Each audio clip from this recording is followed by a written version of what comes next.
नमस्कार और स्वागत है। आज हम एक अहम और हालिया टैक्स अपडेट पर बात करने वाले हैं। ये जुड़ा है वित्त वर्ष 2024-25, मतलब जिसका असेसमेंट ईयर 2025-26 है, उसकी टैक्स ऑडिट रिपोर्ट जमा करने की डेडलाइन से। वो आगे बढ़ गई है।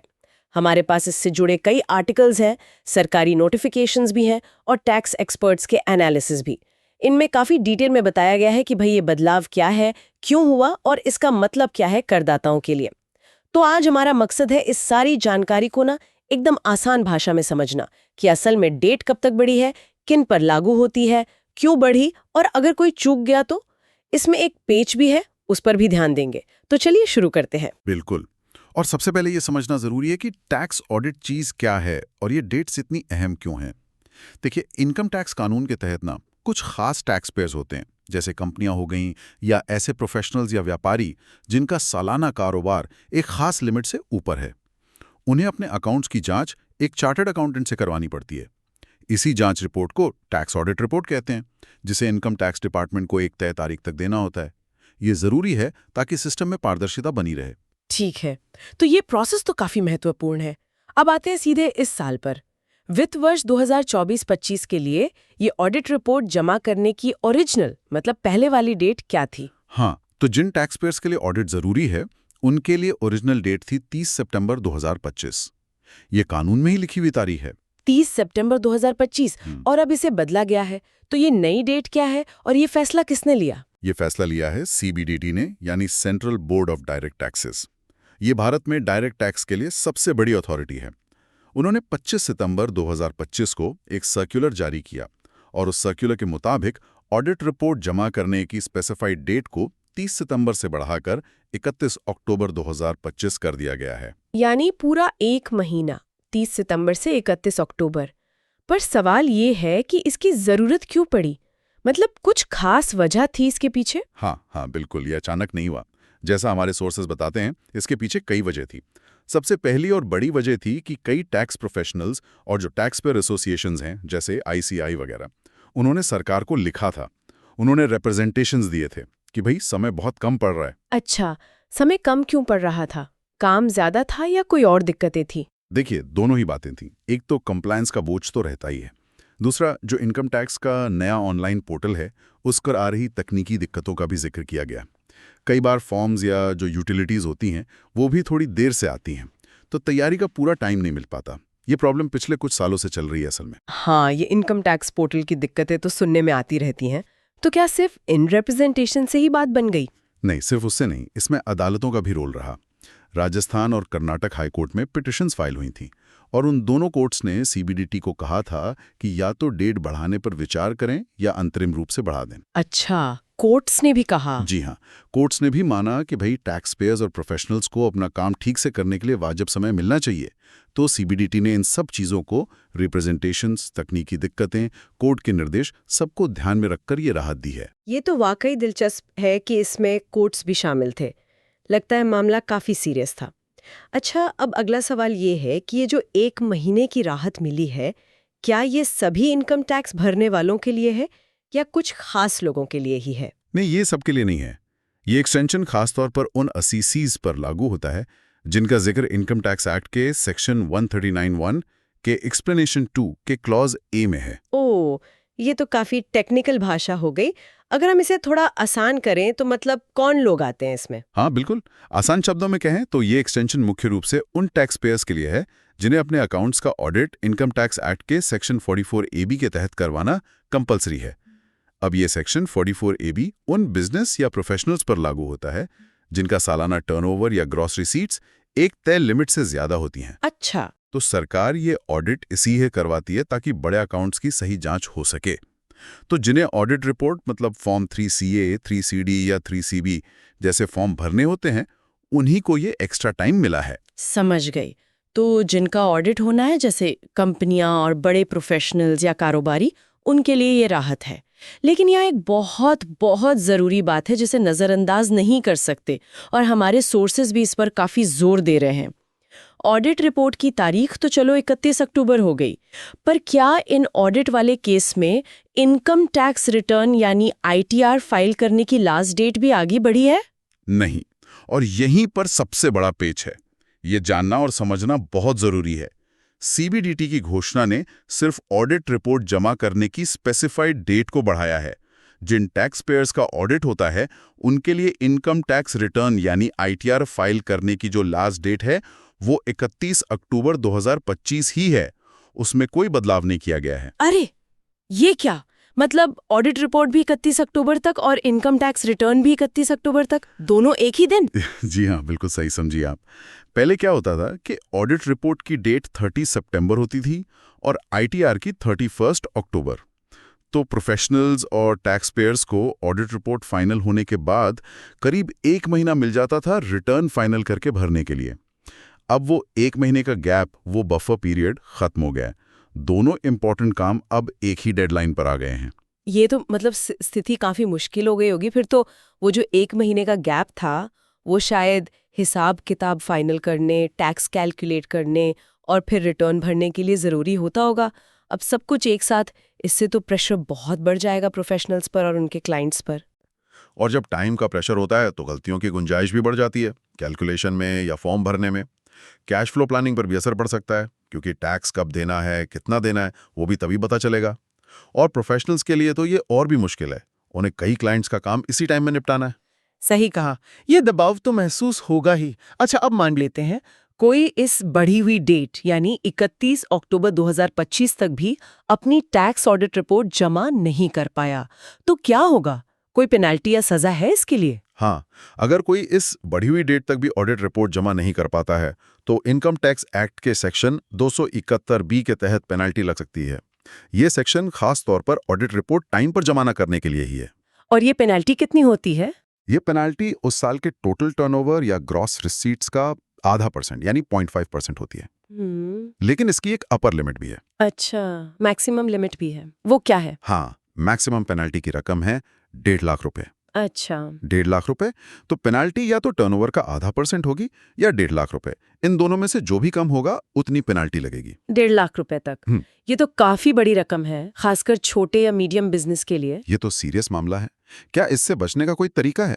मान लीजिए देरी किसी ऐसी वजह से हुई जो कंट्रोल में नहीं थी। हाँ, कानून में इसके लिए एक बचाव का रास्ता है, जिसे रीजनेबल कॉज या उचित कारण कहते हैं। इनकम टैक्स एक्ट का सेक्शन 273B ये कहता है कि अगर टैक्स पेयर ये साबित कर दे कि भाई ऑडिट रिपोर्ट जमा करने में जो देरी हुई उसके पीछे कोई वाजिब और पर्याप्त कारण था, तो सेक्शन 271B वाली पेनल्टी माफ की जा सकती है या कम की जा सकती है। ये उचित कारण किस तरह के हो सकते हैं? कुछ उदाहरण दे सकते हैं? देखिए, इसकी कोई फिक्स लिस्ट तो नहीं है, ये हर केस के फैक्ट्स पर डिपेंड करता है। लेकिन आमतौर पर इसमें क्या आ सकता है, जैसे कोई बड़ी प्राकृतिक आपदा आ गई, बाढ़, भूकंप, या इनकम टैक्स पोर्टल ही बहुत लंबे टाइम तक खराब रहा और उसका सबूत है, या फिर टैक्स पेयर या उसके ऑडिटर की कोई अचानक से सीरियस बीमारी या डेथ हो गई, या अकाउंट्स या ज़रूरी कागजात किसी ऐसी वजह से नष्ट हो गए जो कंट्रोल में नहीं थी, जैसे आग लग गई। लेकिन क्या सिर्फ कह देना काफी होगा कि उचित कारण था? नहीं, सिर्फ कहने से नहीं होगा। टैक्स पेयर को अपनी बात साबित करने के लिए पक्के सबूत देने होंगे। जैसे अगर पोर्टल खराब था तो स्क्रीनशॉट, एरर लॉग, डिपार्टमेंट को भेजी शिकायत की कॉपी, बीमारी थी तो डॉक्टर का सर्टिफिकेट, आपदा थी तो सरकारी घोषणा या अखबार की खबर। सबूत जितने पक्के होंगे, पेनल्टी माफ होने के चांस उतने ज्यादा होंगे। आखिरी फैसला तो असेसिंग ऑफिसर या हायर अथॉरिटी का होता ही है। और हाँ, एक और बात, अगर पेनल्टी लगती भी है तब भी ऑडिट रिपोर्ट तो जमा करनी ही पड़ेगी। पेनल्टी भरने से ऑडिट रिपोर्ट जमा करने की जिम्मेदारी खत्म नहीं होती। अच्छा, ये भी जरूरी पॉइंट है। और अगर कोई ऑडिट रिपोर्ट जमा ही ना करे तो उसका इनकम टैक्स रिटर्न पर क्या असर पड़ेगा? आपने बताया आईटीआर की डेट तो 31 अक्टूबर ही है। हाँ, ये एक और सीरियस नतीजा हो सकता है। जिन केस में टैक्स ऑडिट कंपलसरी है, वहां ऑडिट रिपोर्ट को इनकम टैक्स रिटर्न के साथ एक मैंडेटरी अटैचमेंट माना जाता है। अगर ऑडिट रिपोर्ट जमा किए बिना या देर से जमा करने के बाद आईटीआर फाइल किया तो आपका आईटीआर डिफेक्टिव माना जा सकता है। डिफेक्टिव? जी। इनकम टैक्स डिपार्टमेंट आपको नोटिस भेज सकता है कि ये गलती सुधारो, और अगर गलती ठीक नहीं की तो कुछ हालात में रिटर्न को इनवैलिड यानी अमान्य भी करार दिया जा सकता है, जिसका मतलब होगा कि आपने रिटर्न भरा ही नहीं। उसके फिर अपने अलग कानूनी नतीजे होंगे। बाप रे। तो ऑडिट रिपोर्ट्स में देरी के नतीजे सिर्फ 1.5 लाख की पेनल्टी तक नहीं है, ये तो पूरे इनकम टैक्स रिटर्न की वैलिडिटी को ही खतरे में डाल सकता है। ये तो बहुत ध्यान रखने वाली बात है। हाँ। आपने पहले अक्टूबर महीने की व्यस्तता का जिक्र किया था। क्या इस बढ़ी हुई डेडलाइन के लिहाज से अक्टूबर महीने में कोई और खास बात है जिस पर ध्यान देना चाहिए? हाँ, हमारे सोर्सेज और प्रैक्टिकल एक्सपीरियंस दोनों यही बताते हैं। अक्टूबर का महीना टैक्स कंप्लायंस के हिसाब से वैसे ही काफ़ी बिजी रहता है। कई दूसरी ज़रूरी डेडलाइंस भी इसी महीने होती हैं, जैसे कुछ मामलों में TDS, TCS रिटर्न वगैरह की। और इसके अलावा जैसा आप जानती हैं, भारत में अक्टूबर त्योहारों का भी महीना होता है। दशहरा, दिवाली अक्सर इसी दौरान आते हैं। हाँ, बिल्कुल सही कहा। त्योहारों और नेशनल हॉलीडेज के कारण वर्किंग डेज वैसे ही कम हो जाते हैं। वही बात है। तो भले ही सरकार ने 1 महीने का एक्स्ट्रा टाइम दे दिया है, लेकिन ये महीना खुद ही चैलेंजेस के साथ आता है। छुट्टियां, दूसरे कंप्लायंसेस और अब ऑडिट रिपोर्ट और ITR दोनों की एक ही डेडलाइन, ये सब मिलकर अक्टूबर को काफ़ी हेक्टिक बना सकते हैं। इसलिए टैक्स पेयर्स और खासकर टैक्स प्रोफेशनल्स के लिए सलाह यही है कि वो इस एक्स्ट्रा टाइम को बोनस या छुट्टी ना समझें, बल्कि इसे एक कुशन या बफर की तरह यूज करें। अपना काम जितना जल्दी हो सके पूरा करने की कोशिश करें और बिल्कुल आखिरी दिनों का इंतजार ना करें। ये सलाह तो बहुत ही प्रैक्टिकल और ज़रूरी है, खासकर उन प्रोफेशनल्स के लिए जिनके पास इस टाइम बहुत सारे क्लाइंट्स का काम होगा। अच्छा, आपने बताया कि इस बार ये डेट क्यों और कैसे बढ़ी। रिप्रेजेंटेशन हुए, कोर्ट ने कहा, फिर CBDT ने नोटिफिकेशन निकाला। क्या आम तौर पर जब भी टैक्स लॉज में डेट्स बढ़ाई जाती हैं तो यही तरीका होता है? ये सिस्टम कैसे काम करता है, ये जानना भी दिलचस्प रहेगा। हाँ, मोटे तौर पर प्रोसेस ऐसा ही रहता है। डेट एक्सटेंशन आमतौर पर इन तरीकों से होता है।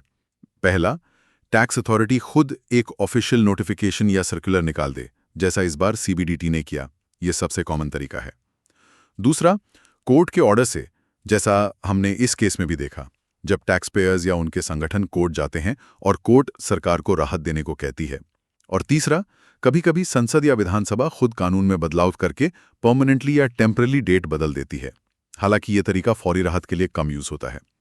और डेट बढ़ाने के कारण भी आमतौर पर वही होते हैं जिनकी हमने बात की। टैक्स पोर्टल में तकनीकी दिक्कतें, कोई बड़ी प्राकृतिक आपदा, स्टेक होल्डर्स जैसे tax bar association, CA institute या बिजनेस एसोसिएशंस के रिक्वेस्ट्स, काम का बहुत ज़्यादा बोझ, या फिर कभी-कभी सरकार ही रूल्स, फॉर्म्स या यूटिलिटीज़ में लास्ट मोमेंट पर बदलाव कर देती है, जिससे तैयारी का टाइम नहीं मिल पाता। तो ये एक तरह का सिस्टम है जिसके तहत ज़रूरत पड़ने पर और वाजिब कारण होने पर राहत मिल सकती है। ये जानना अच्छा है कि सिस्टम में ये गुंजाइश है। बहुत बढ़िया। तो इस पूरी बातचीत को अगर हम समेटना चाहें तो वो कौन सी मेन बातें हैं जो हमारे सुनने वालों को इस ऑडिट रिपोर्ट डेट एक्सटेंशन के बारे में ज़रूर याद रखनी चाहिए? जरूर, मैं मेन पॉइंट संक्षेप में बता देता हूं। पहला, फिस्कल ईयर 2024-25, असेसमेंट ईयर 2025-26 के लिए टैक्स ऑडिट रिपोर्ट जमा करने की ओरिजिनल डेट थी 30 सितंबर 2025। दूसरा, जिनका ऑडिट होना है उनके लिए ऑडिट रिपोर्ट जमा करने की नई बढ़ी हुई डेट अब है 31 अक्टूबर 2025। तीसरा, अगर कोई इस नई डेट तक भी ऑडिट रिपोर्ट जमा नहीं कर पाता तो देरी पर पेनल्टी सेक्शन 271B लग सकती है। ये टर्नओवर का 0.5% होती है, मैक्सिमम 1,50,000 रुपीस तक। चौथा, अगर देरी का उचित कारण साबित कर दिया जाए तो इस पेनल्टी से राहत मिल सकती है, पर इसके लिए पक्के सबूत चाहिए। पांचवा और शायद सबसे जरूरी बात, ऑडिट वाले केस में income tax return ITR file करने की लास्ट डेट में कोई बदलाव नहीं हुआ है, वो 31 अक्टूबर 2025 ही है। यानी ऑडिट रिपोर्ट और ITR दोनों की डेडलाइन अब एक ही है। और छठा, प्रैक्टिकल सलाह, अक्टूबर की व्यस्तता, छुट्टियां और दोनों कामों की एक ही डेडलाइन को देखते हुए आखिरी तारीख का इंतजार न करें, अपना काम जल्दी निपटाने की प्लानिंग करें। बहुत ही साफ और सीधे तरीके से आपने सारी ज़रूरी बातें बता दी। तो ये थी पूरी जानकारी भारत में टैक्स ऑडिट रिपोर्ट की डेडलाइन बढ़ने के बारे में। ये साफ है कि ये 1 महीने का एक्सटेंशन कई टैक्स पेयर्स और प्रोफेशनल्स के लिए, खासकर जो तकनीकी दिक्कतों या टाइम की कमी से जूझ रहे थे, एक ज़रूरी राहत है। लेकिन जैसा हमने बात की, ITR फाइलिंग की डेट ना बदलना एक नई चुनौती भी है। इसलिए प्लानिंग से काम करना और अक्टूबर की भाग दौड़ के लिए तैयार रहना अब पहले से ज़्यादा जरूरी हो गया है। बिल्कुल सही कहा। और इसी से जुड़ी एक और सलाह देना चाहूंगा। टैक्स पेयर्स और प्रोफेशनल्स को हमेशा किसी भी टैक्स से जुड़ी जानकारी, खासकर डेडलाइन या नियमों में बदलाव के लिए, सिर्फ ऑफिशियल सोर्सेज पर ही भरोसा करना चाहिए। मतलब CBDT की वेबसाइट, ऑफिशियल सर्कुलर या नोटिफिकेशन, यही सबसे भरोसेमंद है। सिर्फ खबरों, सोशल मीडिया पोस्ट्स या सुनी सुनाई बातों पर पूरी तरह डिपेंड करना रिस्की हो सकता है, क्योंकि उनमें कई बार जानकारी आधी अधूरी या गलत कॉन्टेक्स्ट में होती है। ये बहुत ज़रूरी रिमाइंडर है, हमेशा ऑफिशियल कंफर्मेशन ज़रूर लें। अच्छा, इस पूरी बातचीत के बाद मेरे मन में एक बड़ा सवाल आ रहा है और शायद ये हमारे सुनने वालों के लिए भी सोचने की बात हो सकती है। हम देख रहे हैं कि इस तरह की डेडलाइन एक्सटेंशन की ज़रूरत लगभग हर साल पड़ती है, खासकर ऑडिट रिपोर्ट और आईटीआर फाइलिंग के मामले में। क्या ये बार बार होने वाले एक्सटेंशंस कहीं ना कहीं हमारे टैक्स कंप्लायंस सिस्टम की कॉम्प्लेक्सिटीज़ या फिर टैक्स पेयर्स और ख़ासतौर पर टैक्स प्रोफेशनल्स पर पड़ने वाले बहुत ज़्यादा प्रेशर की तरफ इशारा करते हैं? क्या ये सोचने का टाइम है कि पूरे प्रोसेस को ही और ज़्यादा एफिशिएंट, प्रिडिक्टेबल और प्रैक्टिकल बनाने के लिए कुछ फंडामेंटल ढांचागत सुधारों की ज़रूरत है, ताकि ये लास्ट मिनट की भागदौड़, तकनीकी दिक्कतें और हर साल एक्सटेंशन की मांग को कम किया जा सके? ये बस एक विचार है जिस पर शायद पॉलिसी मेकर्स को सोचना चाहिए। Like, comment, and subscribe.